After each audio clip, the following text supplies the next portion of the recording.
Liderar es una invitación también a tener buenas conversaciones. Hola, ¿cómo estás? Muy bienvenido, bienvenida a un nuevo episodio del podcast Liderazgo sin Portazos, el podcast en que ayudamos a personas normales a convertirse en líderes sobresalientes.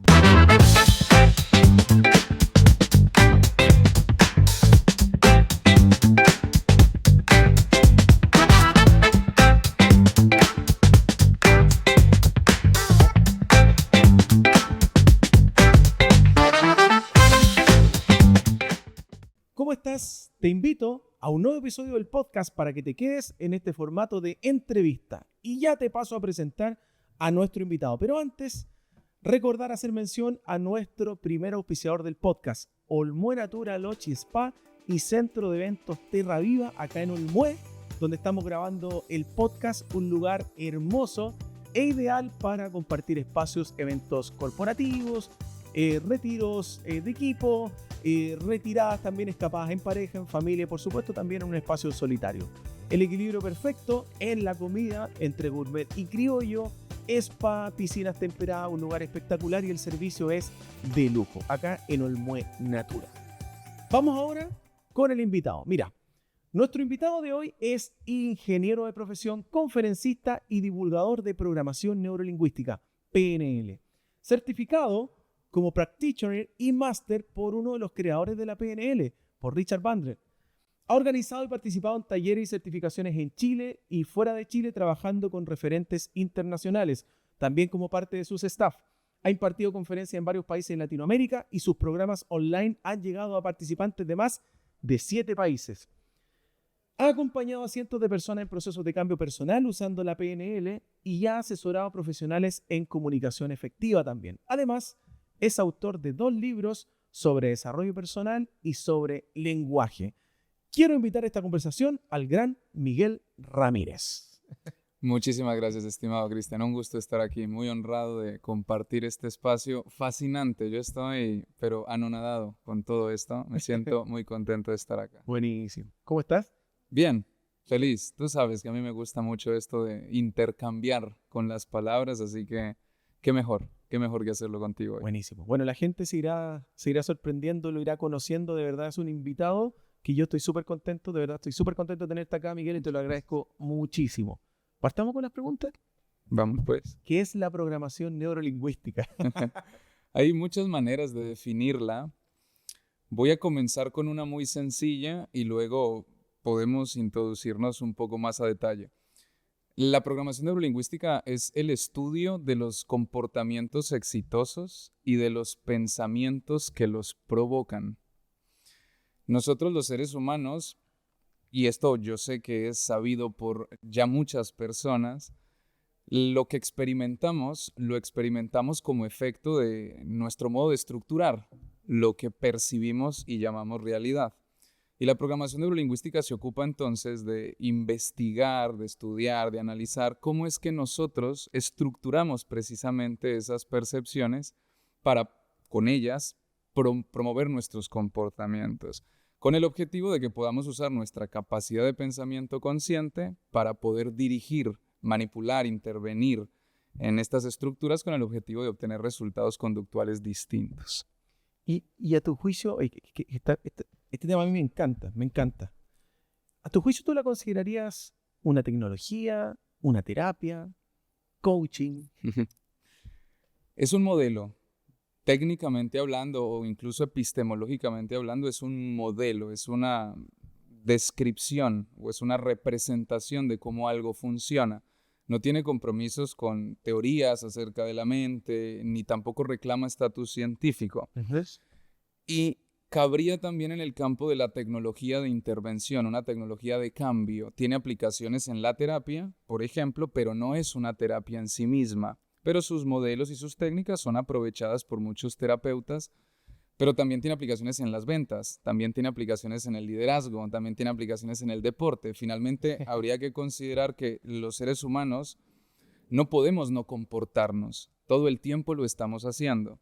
Y si la programación neurolingüística se ocupa de estudiar justamente esos procesos, esas estructuras que dan lugar a nuestro comportamiento, pues donde sea que haya interacción humana o comportamiento humano, cabe la programación neurolingüística. Qué interesante. Así como nosotros decimos harto en la Academia del Liderazgo en el podcast, no existe la no comunicación, no existe el no comportamiento. Sí, total. De hecho, Paul Watzlawick es uno de los que en su libro Teoría de la Comunicación Humana lo plantea. No es posible, El axioma. claro, no es posible no comunicar y todo comportamiento comunica algo. Entonces, no siendo posible no comportarnos, la programación neurolingüística tiene mucha utilidad, Claro. mucha aplicación. Me hace pensar en como que yo fuese por la calle y veo que viene de frente una persona a quien no le quiero hablar y voy a cruzar la calle. De todas maneras le comunico que no quiero comunicarme. Y sí, tal cual, tal cual. Quiero poner en pausa. Pongamos en el refrigerador un rato la programación neurolingüística. Quiero que la gente te conozca a ti. Quiero que nos cuentes un poco de dónde eres oriundo, dónde naciste, dónde te criaste. Háblame un poco de esa parte de tu historia, cuando eras más pequeño. Yo nací en Colombia, en una ciudad pequeña, se llama Cartago. Queda cerca de Pereira, que es una ciudad quizá un poco más sonada, Cali también por ahí cerca. Y me crié en un contexto familiar bien particular. Yo creo que son pocos los que pueden presumir de un contexto familiar funcional, ¿no? Mayoritariamente la disfuncionalidad se hace presente en nuestros sistemas familiares. Y tuve la suerte, eso sí, de muy pequeño entrar en contacto con el rubro del teatro. No necesariamente de forma directa actuando en grandes escenarios, pero sí muy cautivado por la posibilidad de convertirme algo así como en un actor. Lo que desde muy tempranos momentos me llevó a memorizar largos guiones de películas o de stand-ups o de obras de teatro. Solo por un ejercicio, por Sí, gusto. sí, por el hecho de proyectarme a través de esas prácticas de memorización en Hollywood en el futuro, ¿no? Y esto me abrió una puerta muy interesante porque teniendo alrededor de unos 7 años ya tenía una cantidad de palabras en la cabeza muy por sobre la media. Y entonces eso me empezó a generar algo así como en mis alrededores una suerte de efecto de influencia muy llamativo, ¿no? O sea, tú hablabas con un vocabulario más avanzado, tenías más palabras. Sí, sí. Me hace pensar como en el caso que hubo acá en Chile, no sé si lo recuerdan, Raúl Nico, el niño poeta, ¿se acuerdan que había un niño que era como muy elocuente y tenía un vocabulario muy amplio? Algo así me pasaba. En el colegio, por ejemplo, que hable Miguel, y entonces me mandaban a mí a hablar con los profesores o con los directivos, justamente porque era capaz, por esto que había estado memorizando y coleccionando a lo largo del tiempo, de provocar con las palabras en los otros.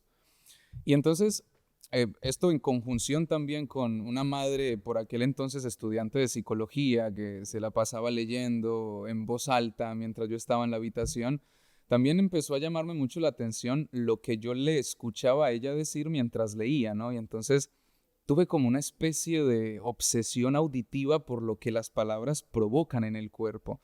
Y entonces se me generó algo así como un quiero hablar así como suena ella cuando lee, es decir, como se expresan quienes han escrito esos libros, o quiero hablar como ese de allá que suena así como muy potente o muy cautivador. Y entonces desarrollé una fascinación por las palabras a muy temprana edad. Y tuve un padre que lamentablemente desde que yo era muy pequeño cayó en una situación de drogadicción muy fuerte, al punto tal de tenerle que llamar, como en Colombia le llamamos, habitante de la calle. Era una persona que ya básicamente se alimentaba de lo que encontraba Una persona en las situación de esquinas. calle, como decimos en Correcto, Chile. exactamente.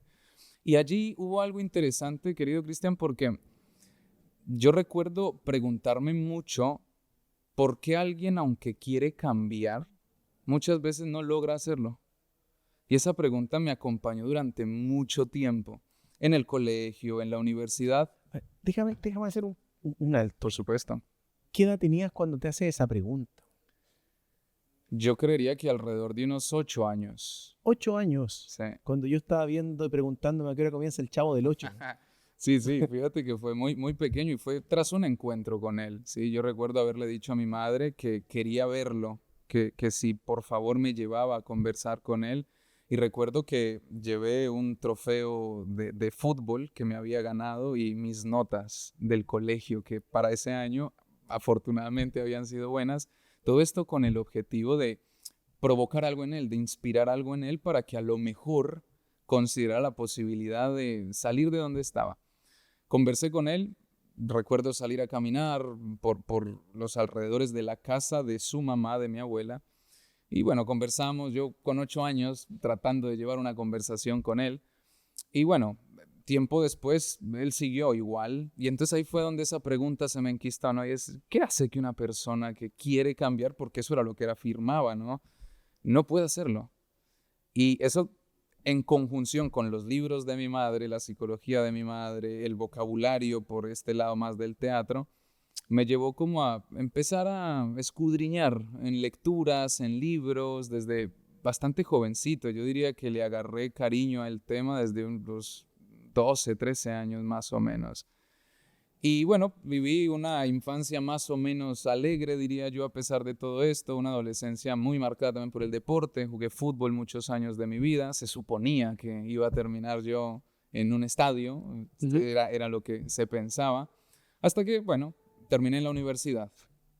Qué interesante porque como que uno o dos cosas, siempre en tu cabeza hubo expectativas respecto a un futuro de algo mejor. Teatro Hollywood, fútbol un estadio. Sí. ¿Y qué factor fue determinante para que siempre hubiese una idea optimista, llamémoslo así, en tu cabeza siendo niño adolescente? Yo creo que el tipo de contenido televisivo que consumía en aquel entonces era mucho de ver este tipo de películas o teleseries en donde algo extraordinario le acababa ocurriendo al protagonista y entonces trataba de pensar que eso podía ser posible en mi caso. Y otra cuestión yo creo que fue muy determinante ahí, fue un tío, hermano de mi madre, que estudió ingeniería de petróleos y le fue muy bien en su vida profesional. Y pude ver de cerca a alguien que había crecido en el mismo núcleo familiar y que había escalado a cuestiones impensadas, ¿no? O sea, una persona que empezó a viajar por todo el mundo, que Como empezó... elevó los estándares de la familia. Exactamente, y entonces ya empezó a ser normal volar en avión en la casa cuando eso era lujo, conocer el mar, por ejemplo, que no es aquí como en Chile, que uno, bueno, toma un auto y en 2 horas está en la playa. Allá, bueno, desde donde nosotros vivíamos hasta la playa, directamente avión, y si es por tierra, 20 y tantas horas. Entonces tenían esas connotaciones de lujo y él empezó a acceder a todo esto y me hizo pensar, caray, se puede. Esto es posible para mí. Sí. Interesante. Me encanta escucharte. ¿Qué vino después? Universidad. La tan famosa pregunta, ¿no? ¿Y qué vas a estudiar? Justo hecha por mi tío. Quien fue una persona también muy influyente en ese sentido, o sea, fue como una especie de modelo, yo diría que un sustituto simbólico de la figura paterna, y me metí a estudiar ingeniería en minas. La terminé aquí en Chile, pero empecé en Colombia. Me fui a Medellín a hacer un preuniversitario, tenía 17 años y me fui a vivir solo a Medellín. Yo recuerdo mucho una frase de mi madre, después de la graduación del colegio, lo que aquí sería cuarto medio, me dice, tú te gradúas y el otro día te vas de la casa y si te quieres quedar me pagas arriendo. Lo hizo medio en broma, sí, pero también como con este objetivo de querer iniciar algo así como un proceso vivencial formativo. Y entonces yo le dije, vale, entonces me voy a estudiar a Medellín. Y ella fue y me dejó en Medellín. Me dejó pues acomodado allá en un lugar que conseguimos para yo hospedarme y se devolvió. Y yo viví aproximadamente unos 5 meses en Medellín mientras hacía el preuniversitario para presentar los exámenes de admisión. ¿Con 17, 18 años? 17 años. Y postulé a distintas universidades, quedé en una, pero bueno, hubo situaciones allí con la modalidad en la que había quedado yo y me devolví de Medellín a estudiar a Pereira, ingeniería mecánica. Por ahí empecé. ¿Por qué? Pues yo dije, mi tío estudió una ingeniería, yo voy a estudiar una ingeniería. Claro, y será un pasatiempo todo esto de las palabras, el comportamiento humano. Siempre estuvo. Pero no fue determinante en la decisión de estudiar. Correcto. Estuvo como, digamos, un aderezo en todo lo que yo hacía. Jugaba fútbol, por ejemplo, entonces no era extraño que por esa capacidad de expresarme como lo hacía y como lo puedo hacer todavía, me pasaran la cinta de capitán y entonces Miguel es el que mueve el grupo y el que sabe qué decir en ciertos momentos. Estaba en la universidad y entonces delegado de no sé qué porque Miguel es el que puede ir a la reunión y proponer las ideas.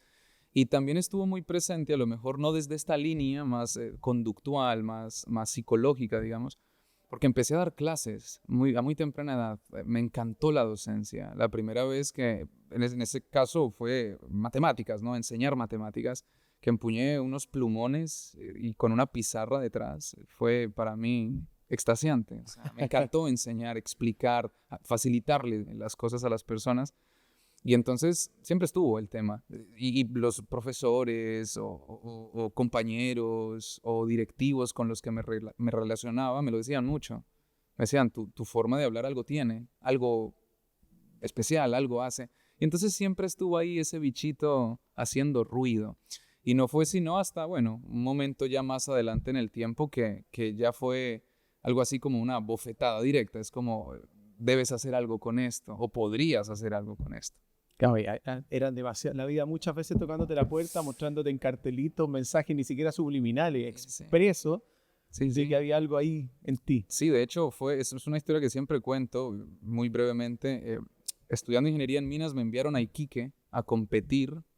La directora de carrera en ese momento, quien luego después comencé a asesorar yo ya dedicándome a esto, es bien curioso, la directora Lisette Gutiérrez, me pidió que fuera a representar a la universidad en un mundial de minería que estaba organizando una corporación o una firma que se llama World Skills, que es como habilidades técnicas, y hacen competencias a nivel mundial, y era la primera vez que iban a hacer una prueba demo de minería, y la iban a hacer en Alto Hospicio, en Iquique. Y entonces yo fui. Yo dije, bueno, no, me pagan todo por ir a competir, voy. Y en esa competencia, si bien el foco principal eran las habilidades técnicas, claro, yo le ponía conversación hasta un florero. O sea, yo hablaba con la señora de los almuerzos, hablaba con... En fin, te imaginarás, ¿no?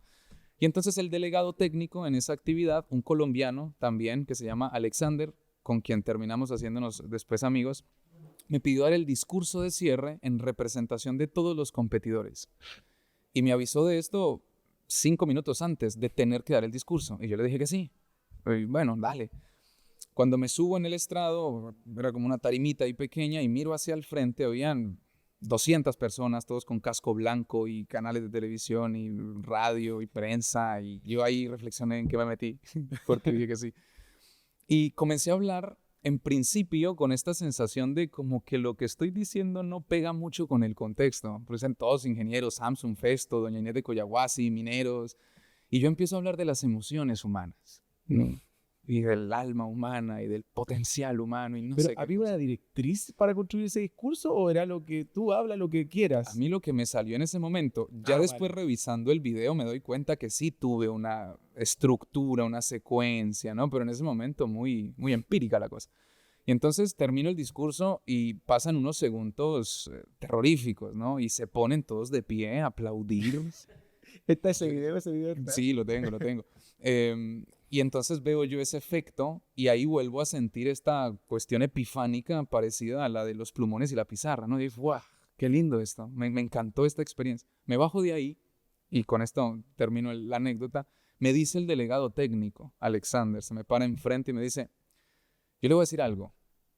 Usted quedó de tercero en este Mundial de Minería, lo que implica que probablemente sus habilidades técnicas son muy buenas. Como ingeniero seguramente le puede ir muy bien, pero su verdadera riqueza está en sus palabras. Me soltó esa frase y a mí se me tatuó en la cabeza. Su verdadera riqueza está en sus palabras. Sí, y entonces yo dije, es mucho, o sea, ya no puedo hacerme el sordo. Y recuerdo que volviendo a Santiago de Iquique, le propuse a la Dirección de Asuntos Estudiantiles del lugar en el que estudié hacer una conferencia. Yo venía en el avión pensando, quiero hacer una conferencia, voy a dar una conferencia. Yo ya le había puesto fecha en mi cabeza. Yo dije, 23 de agosto del año 2017, doy una conferencia y va a estar ese auditorio lleno. Yo no tenía permisos de nada, nada claro. Entré a la oficina, hablé con quienes tenía que hablar. Listo, hagamos la conferencia. Y ahí comenzó todo. Como que una parte de ti sabía el valor que había en eso. Sí. Sí. Y ahí empezó todo. Me bajé de esa tarima y empezaron a invitarme a otras universidades. Me llamaban que fulano le contó a no sé quién y no paré más. Bueno. Te saltaste un paso, sí. Entraste a estudiar por allá por Medellín y remataste por acá por el norte de Chile. ¿En qué momento y por qué razones te vienes a Chile? Qué buen punto. Todo fue una cadenita de sucesos. El esposo de mi madre se queda sin trabajo en Colombia. Un amigo suyo le habla de que en Chile, por allá por la época del 2011, la cosa estaba bien y entonces decidió venir a probar. Mi mamá, pues, consciente de que pues, la idea era tener un vínculo cercano, ¿no? No él allá, ella en Colombia, y entonces ella decide irse tiempo después y yo me quedo solo en Colombia, viviendo solo, estudiando en la universidad, y yo por aquel entonces no tenía planes de venirme. Y un día llega mi mamá a la casa, eh, toca la puerta, abro de sorpresa. ¿Qué hace aquí? Usted se supone que estaba en Chile. Me dice, vine por usted. No, yo no me voy a ir a Chile. Yo me quedo en Colombia. Aquí están mis amigos, está el fútbol, estoy estudiando. Yo de aquí no me voy.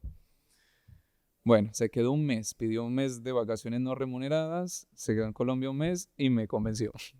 Y entonces me vine a Chile primeramente con el fin de probar qué pasaba, ¿no? Ella también sabía hacer cosas con las palabras. Sí, bueno, de herencia de allí, ¿no? Y entonces resulta, querido Cristian, que consigo un trabajo en un taller que hace livings en madera. Entonces me pongo a trabajar como maestro de livings. ¿Eso dónde? Aquí, en Santiago. En Santiago. Sí, en Santiago. Y tengo un accidente allí, ¿sí? Una de los serruchos me golpea una de las manos y me hace un corte. Afortunadamente no fue algo así estrafalario, pero sí fue accidente, ¿no? Y entonces yo recuerdo que debido a ese accidente, en una sala de espera del Barros Lucos, porque me tuvieron que trasladar de un centro médico cercano donde yo estaba a ese hospital en ambulancia, para que me pudieran hacer una radiografía para ver si me tenían que hacer algo o qué sé yo. Y yo en esa sala de espera pensaba, me devuelvo. Yo me voy para Colombia otra vez, no me voy a quedar aquí. Y saliendo de la atención médica, después pienso, ¿pero y por qué? ¿Por qué estoy asumiendo esto como una especie de invitación a irme si todavía no he intentado nada?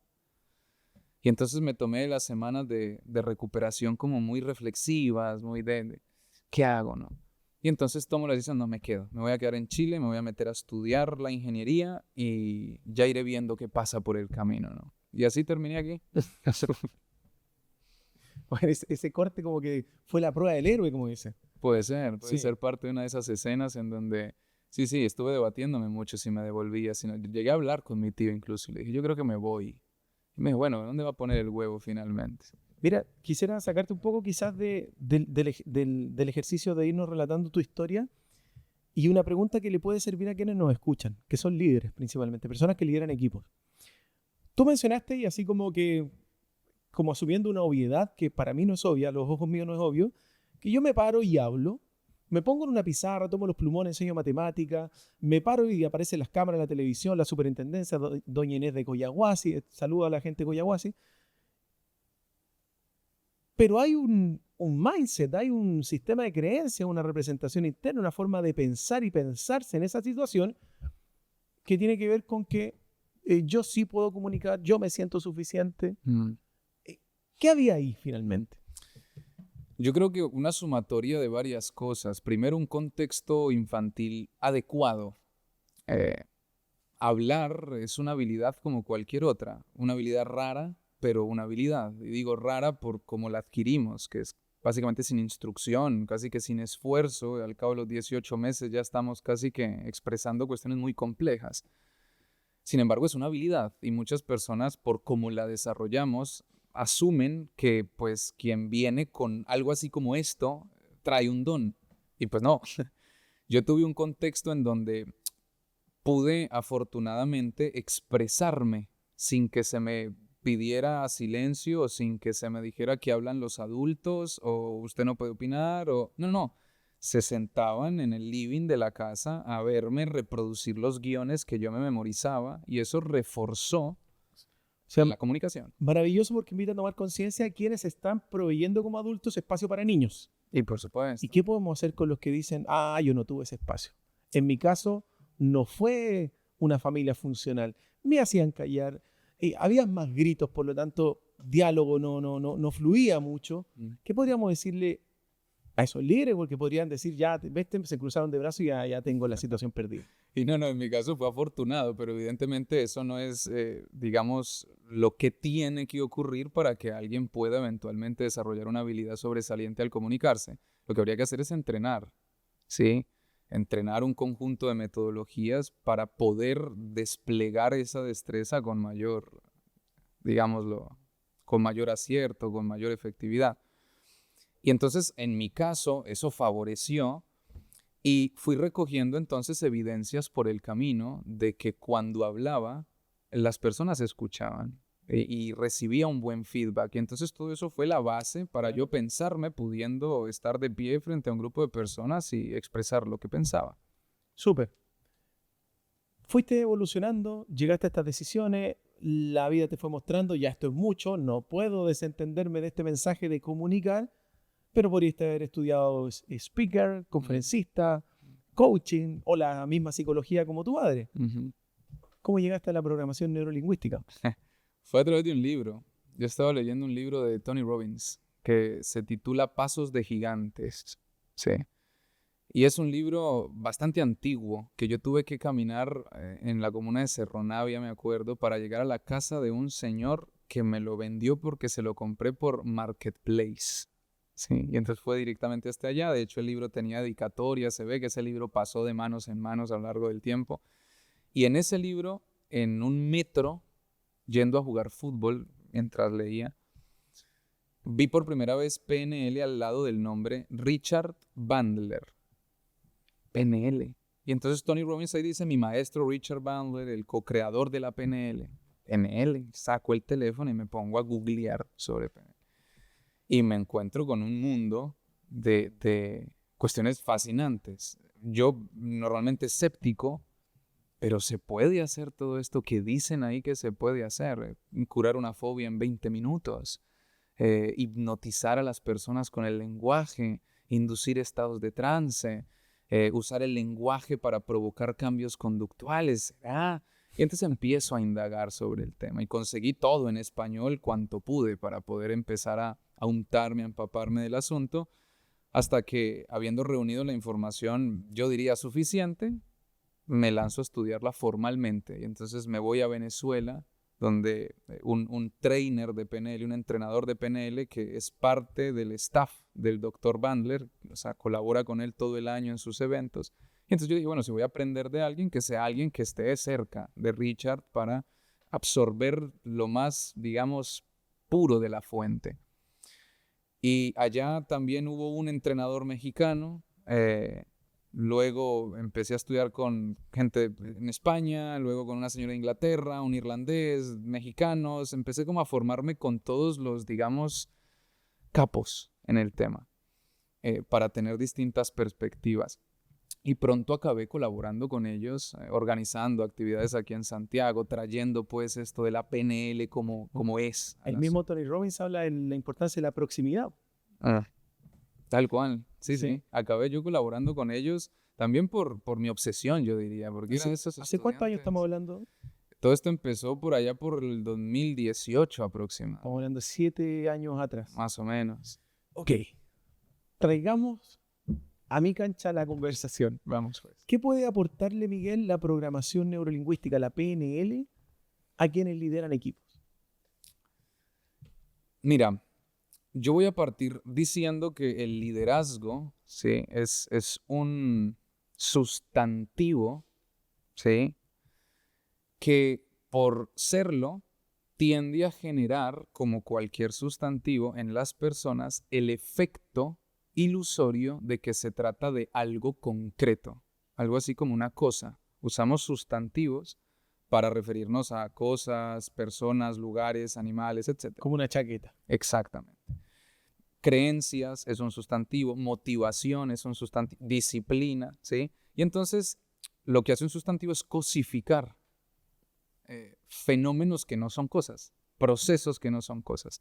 Entonces yo liderazgo lo definiría como una actividad que para poderla llevar a cabo se requiere de un conjunto de habilidades, un conjunto de comportamientos específicos. Y en este orden de ideas, programación neurolingüística definida como aquella disciplina que permite estudiar los comportamientos exitosos y los pensamientos que provocan dichos comportamientos. Entonces, lo que la PNL como disciplina le puede aportar a un líder es precisamente el tener control y gobierno sano, ¿sí?, sobre aquello que hace y normalmente pasa desapercibido en la cotidianidad para comportarse como se comporta, para pensar como piensa, para sentir como siente, para comunicarse como se comunica. Y además le entrega algo así como una especie de mapa para que pueda identificar cómo las personas que lo rodean procesan la información, para desde ahí poder adaptar el modo en el que él entrega dicha información. Por ejemplo, está súper interesante. Le puede bajar la velocidad, retroceder si es que quiere darle una segunda vuelta a la idea en este juego con las palabras. Por ejemplo, nosotros algo que transmitimos mucho a los líderes, sobre todo en nuestra certificación avanzada, que es la certificación de líderes generadores de cambio, la CLGC, es que la forma de pensar de un líder es una forma distinta.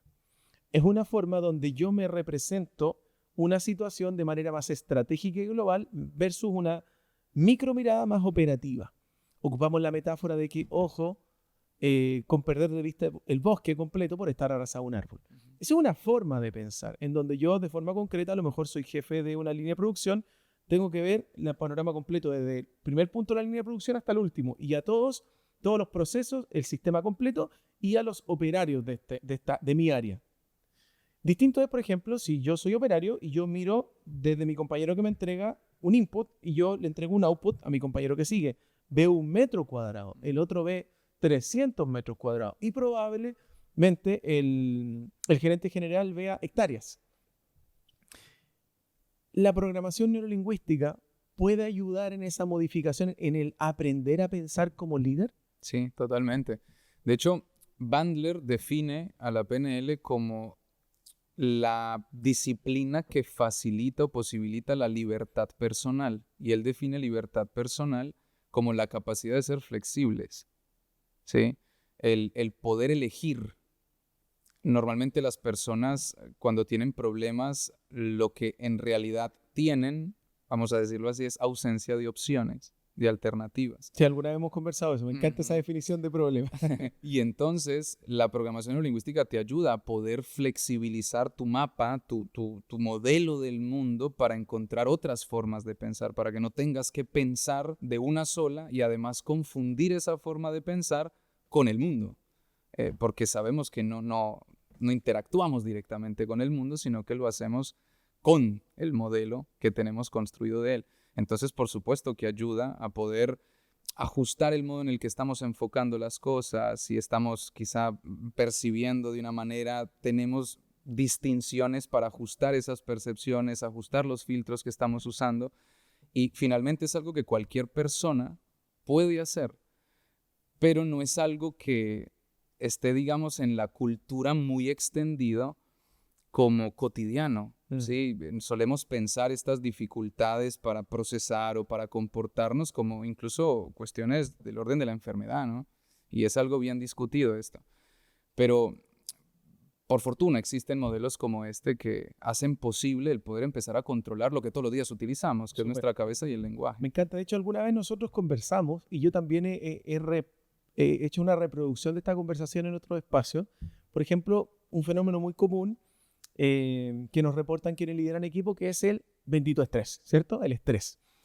Y recuerdo una conversación que nosotros tuvimos y que me encantó porque a mí, por ejemplo, nunca como psicólogo me ha gustado el ejercicio de trabajar con diagnósticos, como con etiquetas, porque tu ansiedad y mi ansiedad, al llamarse igual, podemos asumir que son lo mismo. Pero tu ansiedad, como la experimentas, como la vives, como la experimento y la vivo yo, muy distinto. Es más, me gustó mucho más allá. Tú hablaste de algo que lo mencionaste así. El estrés o la ansiedad, más que ser algo que me pasa, es algo en lo cual yo participo activamente sin ser por ello consciente. Hablemos un poco de eso. Hablemos de una nueva mirada en relación al estrés. ¿El estrés es algo que me pasa como líder o es algo lo que en realidad, o algo que yo me genero? A ver, la definición de conducta es interacción de un organismo con su entorno, ¿sí? Entonces no podemos tampoco sacar del mapa, del recorte, las variables externas. Claro. Lo que sí conviene enfatizar es que ineludiblemente quien experimenta estrés, liderando un equipo, liderando una organización, tiene que hacer algo en su cabeza, ¿sí? O sea, no puede no hacer algo. No se trata algo así como el COVID, ¿no? Que es algo que está por ahí fluctuando y te contagiaste, por ejemplo. No, el estrés requiere de una participación activa, de hecho, una participación constructiva. Hay que construir ahí adentro para experimentar estrés. Hay que hacer cosas, pues. Y como bien señalas tú, normalmente las personas no son conscientes de que lo están haciendo, ¿sí? Yo te pongo un ejemplo de una vivencia que podemos equiparar con el estrés, que es estresora, ¿no? Y es, por ejemplo, el pánico. Sí, pensemos cómo alguien construye el pánico. Normalmente percibe algo en el exterior o percibe una activación fisiológica, algo le pasa en el cuerpo, ¿no? A renglón seguido, habla consigo mismo o consigo misma, ¿no? Se empieza a narrar la experiencia fisiológica. Me voy a morir, me va a pasar algo, me va a dar un paro, y lo hace con una tonalidad muy particular, ¿sí? No es como que se hable en la voz de Mickey Mouse, porque no sería lo mismo, ¿no? Se habla con una tonalidad muy particular y comienza a representar visualmente el escenario que se está narrando, ¿no? Y entonces se ve a sí mismo o a sí misma sufriendo un ataque de pánico, cayéndose con un paro cardiorrespiratorio y entonces lo vive tan real que se fortalece esa activación y se va construyendo esto. Finalmente, lo que caracteriza ese tipo de experiencias es la falta de entrenamiento en el control consciente sobre esas variables que de todas maneras están participando. Con el estrés es igual. Están pasando cosas afuera, sí, pero tú estás haciendo cosas y finalmente afuera no siempre vas a poder incidir de la manera en la que quisieras, pero dentro tuyo siempre. Me encanta, me encanta. Y voy a conectar con otro punto. Tú me has estado ayudando en el último tiempo en mi performance psicológica con el tenis, ¿cierto? Sí. Y uno podría culpar, oye, pero ¿por qué te enojaste? Porque perdí el punto. ¿Y por qué sigues enojado? Porque perdí el punto. Como que la justificación y la razón siempre está afuera. Más que el por qué incluso, es el cómo. Exacto. Cómo yo proceso, opero, que esta dimensión lingüística, las palabras y la representación interna, que es lo que yo veo en mi mente, la voz que escucho o las palabras que yo me digo, con qué tonalidad, porque finalmente eso es clave en el cómo experimento mi rol, mi estado emocional cuando estoy liderando. Totalmente. De hecho, es la pregunta de la PNL. No nos interesa tanto el por qué, no es que no nos interese, sino que sabemos que en ese terreno y podemos hipotetizar muchas cosas, especular muchas cosas. Y si ocupamos la regla de los 5 por qué, capaz que terminemos culpando bueno. a mi tatarabuelo que nació en 1793. Claro, total. Podemos llegar en esa regresión hasta bueno, en fin. Nos interesa mucho el cómo, ¿sí? Es una perspectiva más operativa de las cosas, ¿no? ¿Cómo le estás haciendo para sentir lo que sientes? ¿Cómo le estás haciendo para llegar al resultado que llegas, ¿sí? Y ese cómo, por supuesto, permite intervenir con mayor facilidad. Bueno, tú estudiaste psicología y has de saber que antiguamente la perspectiva que se sostenía era justamente esa, la de descubrir históricamente cómo fue que alguien se puso mal o por qué alguien se puso mal, más que cómo, y producir un insight con el objetivo de que la persona dijera, y entonces automáticamente cambiara. Y bueno, ya nos dimos cuenta que no es así como funciona, ¿no? Nadie tiene, no es necesario entender por qué tienes miedo para dejar de tenerlo, o no es necesario descubrir el origen de algo para aquí en el presente poder hacer modificaciones en las variables que sostienen eso, en el cómo se mantiene. Exactamente. Sí, súper. El cómo experimento o cómo yo estoy construyendo esta experiencia. Súper. Tú siempre hemos mencionado, de hecho acá, esto de hacer cosas con las palabras en la mente. ¿Ok? Me gustaría si me puedes hablar un poco de qué es eso de hacer cosas con las palabras en la mente de los otros, que está muy relacionado con el liderazgo. Sí, total. Yo hablo de un concepto y es el de conciencia lingüística, ¿sí? Normalmente las personas hablan como pueden, como les sale, como logran hacerlo. Y el lenguaje es una cuestión tan interesante, tan potente, que conviene comenzar a prestarle atención con mayor detenimiento, con mayor conciencia, porque tiene un efecto muy potente en la experiencia de los seres humanos. No sirve solamente para transmitir ideas, sino también para construir aquí adentro lo que experimentamos, ¿sí? Es como el control remoto de la experiencia. Y entonces, las personas que lideran equipos, por ejemplo, tienen que constantemente utilizar su lenguaje con el fin de provocar efectos en el otro. Hacer cosas con las palabras es justamente desarrollar la conciencia lingüística de cómo he de usar mi lenguaje para provocar en esos que me escuchan los efectos que pretendo. Y no tiene que ver con solamente seguridad o carisma o con una personalidad extrovertida o ser muy, no sé, cautivador al momento de moverse por ahí. Todo eso está bueno, pero tiene que ver más con cómo procesamos nosotros el lenguaje, cómo el lenguaje funciona en nuestra mente cuando hablamos y razonamos. Yo te pongo un ejemplo muy rápido, ¿sí? Imagínate, por favor, querido Cristian, que viene una mujer donde su esposo, después de pedirse un vestido por internet, se lo pone, se lo acomoda y entonces va donde su esposo y le pregunta, amor, ¿cómo me veo? Y bueno, el caballero monofuncional, como corresponde, ¿no? En su teléfono alza la cabeza y le dice, sin mucha conciencia lingüística, con ese sí te ves bien. Ok, paren todo. ¿Qué acaba de pasar? Porque independientemente de que no hayas ni tú ni nadie estudiado en la universidad la carrera de lingüística, tenemos una maquinita que es capaz de interpretar con mucha facilidad y con mucha velocidad este tipo de cuestiones. La expresión con ese sí te ves bien, la introducción de una palabra de 2 letras, el sí ya pone una idea en la cabeza de esa mujer que muy probablemente no es la idea que él Con quiere los poner. otros me veía mal. Exactamente. Y entonces ahí está haciendo cosas con las palabras, en este caso, que no corresponden a lo que probablemente él quiere hacer. Entonces, conciencia lingüística es saber qué es lo que las palabras hacen en la mente de las personas, cómo es que el lenguaje funciona ahí adentro. Que tiene que ver con lo que digo. Sí, y con lo que le pasa al otro por el hecho de ser humano y por el hecho de tener una estructura mental que procesa el lenguaje de una manera tan particular, para empezar a usarlo con efectividad, para entonces saber qué decir, cómo decirlo y cuándo decirlo para producir ciertos Solo para hacer efectos. una claridad, porque a mí me surge una curiosidad también. Ese efecto que generan los otros, ¿es así como han habido autores que plantean esto de las neuroventas, conectan electroencefalograma y ven cómo reacciona el cerebro con tal o cual palabra? ¿O es a Mm. través de otras pistas como conductuales, comportamentales, lenguaje Sí, corporal, en fin? son muchas cosas. Yo no lo dejaría solamente en una, como el cerebro y ya, no. Yo creo que se trata de un montón de procesos ahí que dan como resultado el que nosotros podamos interpretar como interpretamos el lenguaje. Ahora, sí se tiende muchas veces a confundir con manipulación, por ejemplo. Sí, y yo siempre establezco esta diferencia entre influir, persuadir y manipular. O sea, influir es un efecto ineludible del intercambio. O sea, siempre que uso lenguaje influyo, no se puede no influir.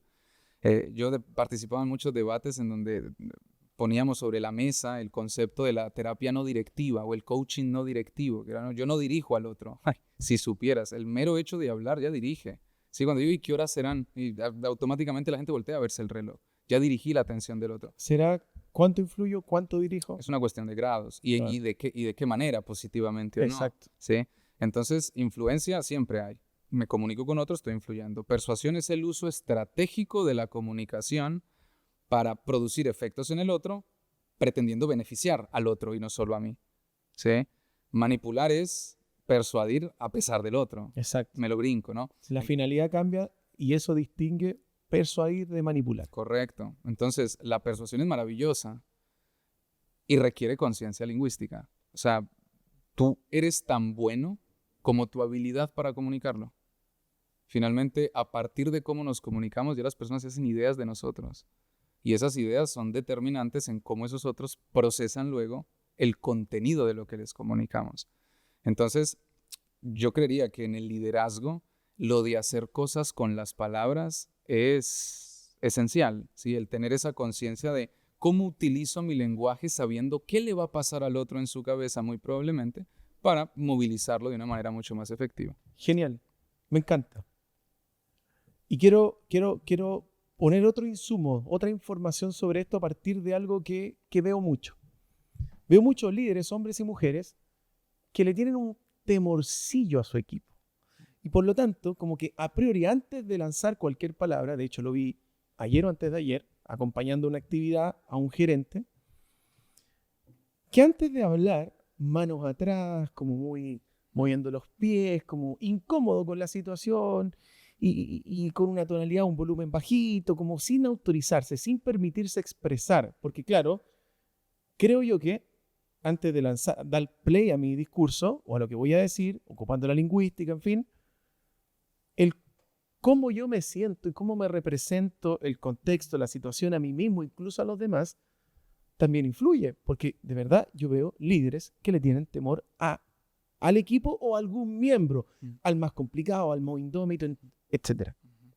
Sí, esta construcción de estados previos es muy importante. Yo normalmente recomiendo tener rituales, ¿sí? De preparación, ¿sí? Es como acondicionar, bueno, tú y yo lo hemos hablado, ¿no? En el contexto tenis, de acondicionar internamente las cosas para que sea mucho más probable que tú acabes metido en estados favorables para lo que vas a hacer.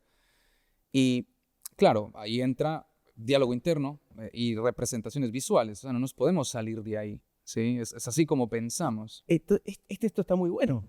Entonces, más que qué voy a decir en el momento, bueno, y antes para ponerme en el estado, qué me estoy diciendo antes de, y qué estoy viendo en mi cabeza que luego influye negativamente en mi performance. Exacto, es donde estoy colocando yo la atención en un momento determinado. Y entonces, si yo me estoy viendo a mí mismo frente a mi equipo, hablando con nervios o estoy simulando la posible reacción conflictiva de alguno de los miembros y me estoy diciendo, uy, la cosa va a ser no sé cómo, todo eso está favoreciendo una química interna que por supuesto que va a teñir tu discurso, tu performance, tu desplante. Claro. Y los demás se van a dar cuenta de eso, lo van a percibir, lo van a notar, pues. Entonces, tener rituales para poder utilizar las representaciones visuales y el diálogo interno con una dirección propositiva, constructiva, es muy importante para poder generar un estado que finalmente acabe contagiando a los otros. Finalmente eso se trata de hacer cosas con las palabras. Tú pones películas en la cabeza de las personas cuando hablas. Y entonces no es solo controlarte a ti mismo, sino también tener control sobre lo que con las palabras tú vas a hacer que los demás vean. Y si tú aquí estás internamente mal, probablemente favorezcas ese tipo de escenas. Somos como, con esto cierro la idea, maquinitas de profecías autocumplidas. Hay un autor que define la mente como una máquina que evita la sorpresa a través de predicciones bayesianas, dice él, ¿no? Y entonces, claro, estamos constantemente queriendo confirmar las teorías que asumimos previamente como ciertas, ¿no? Entonces, si yo ya entro a hablar con mi equipo pensando, es que a mí no me escuchan, o es que ellos son no sé cómo, o es que yo tal vez no soy lo suficientemente algo, voy a ser proclive a prestarle atención a aquellos elementos que confirman eso. Y ello va a terminar, claro, favoreciendo mayor malestar. Cuando el autor se refiere a bayesianas, ¿a qué se refiere? El pensamiento bayesiano es un tipo de pensamiento probabilístico, en donde se calculan probabilidades reuniendo ciertos datos. El cerebro tiene ese comportamiento. Estás en tu casa, escuchas un ruido, ¿sí? Que no Debe ser.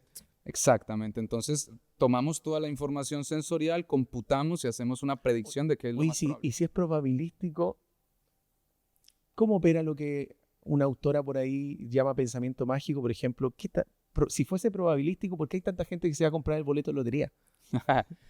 Bueno, ya ahí entramos en lo que, al menos en el mundo de las falacias, se conoce como wishful thinking, que es como el pensamiento mágico. Es este razonamiento del tipo, deseo que sea verdad, por lo tanto, es verdad, ¿sí?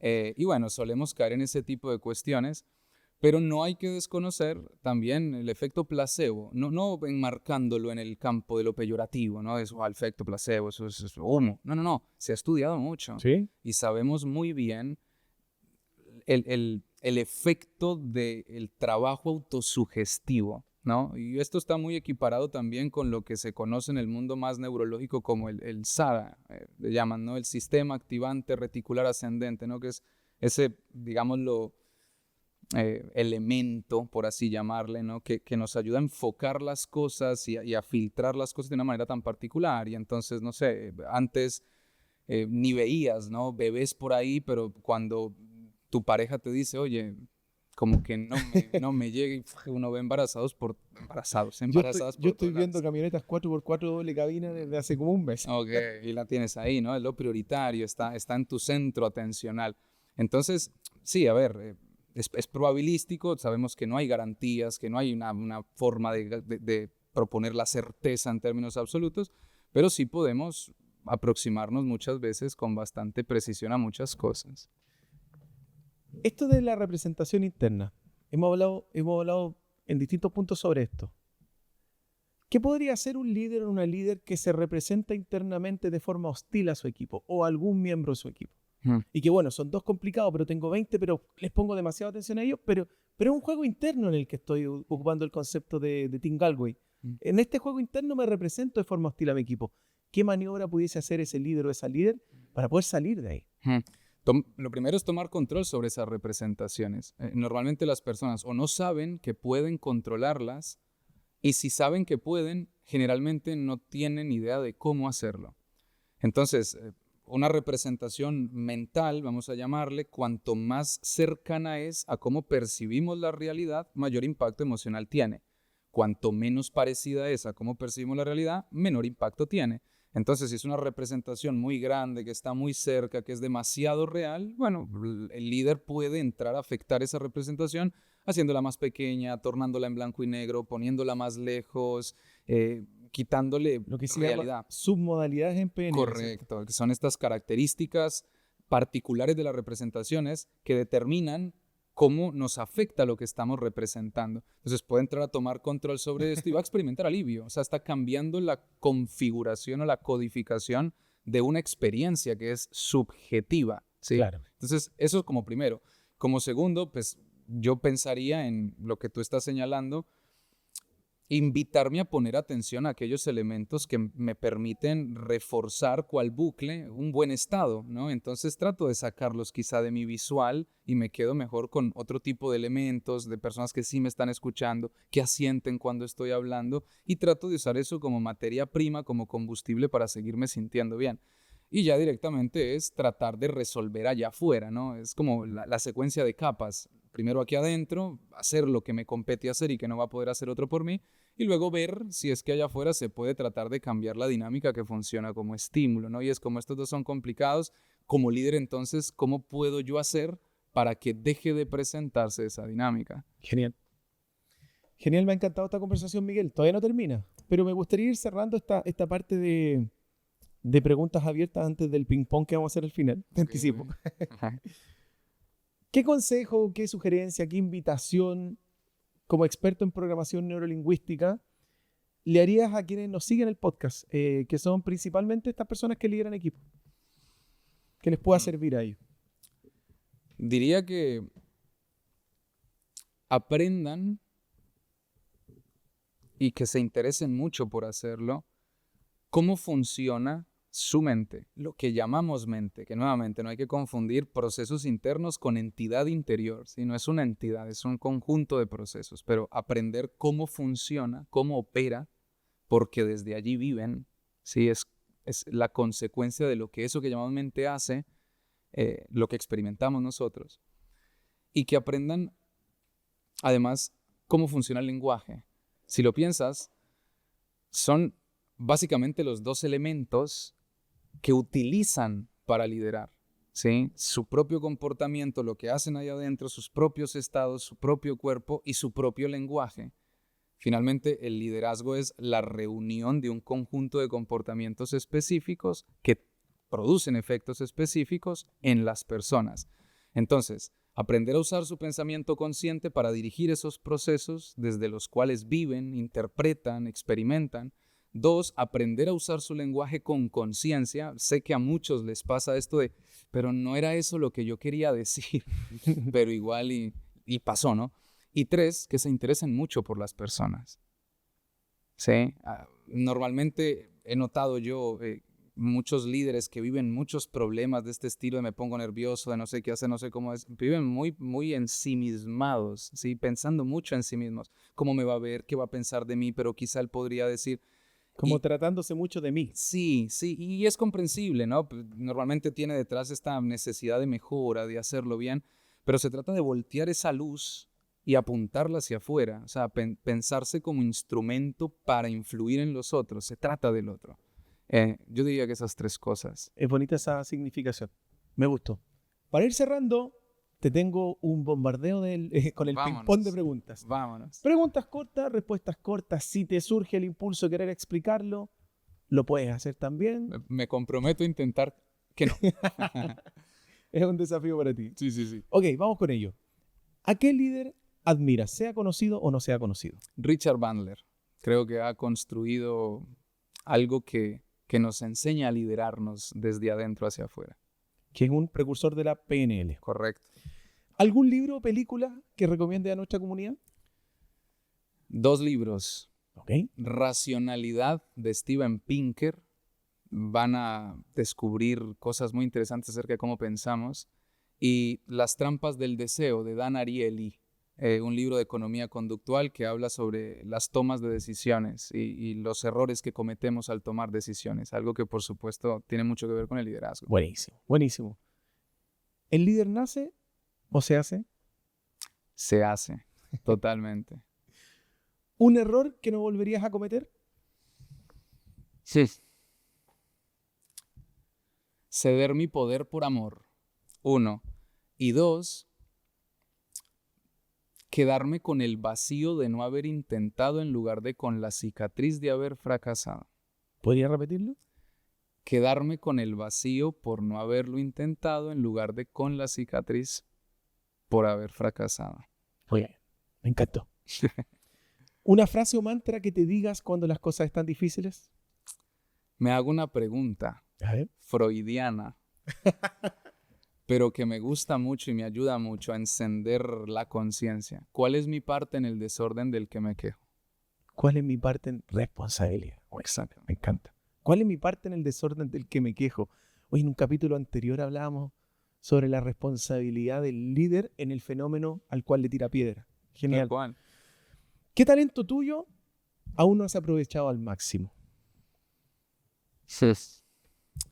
Yo diría que los que al menos reconozco en mí los he aprovechado bien.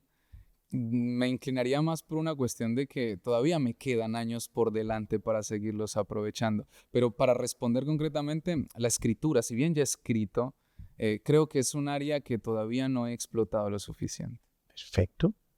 ¿Un momento en que te sentiste orgulloso de ti? Cuando mi hermana me dice que es mi fan número 1. ¡Ah, qué lindo! ¿Un hábito que ha cambiado tu vida?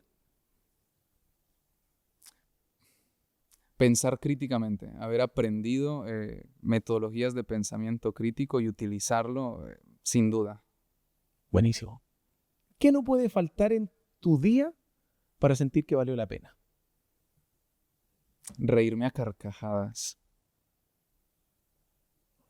¿Hoy día te has reído a carcajadas? Todavía no. Todavía no. Bueno, por ahí vamos a sacar algún chiste. Tenemos un contador de chistes muy bueno en el tras de set. A ver si funciona. Okay. Última pregunta. Miguel querido, imagina que en 100 años más, cuando probablemente ni tú ni yo estemos en este plano terrenal, tu legado siga en pie. ¿Qué te gustaría que se dijera de ti?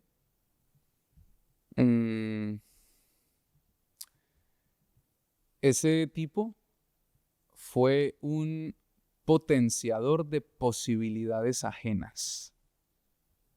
Buenísimo. Gracias, Miguel. Muchas gracias a ti. Pedimos con un aplauso a nuestro invitado. Bueno, a ti te agradezco tu presencia. Imagino que te entretuviste y aprendiste muchísimo con Miguel, experto en PNL.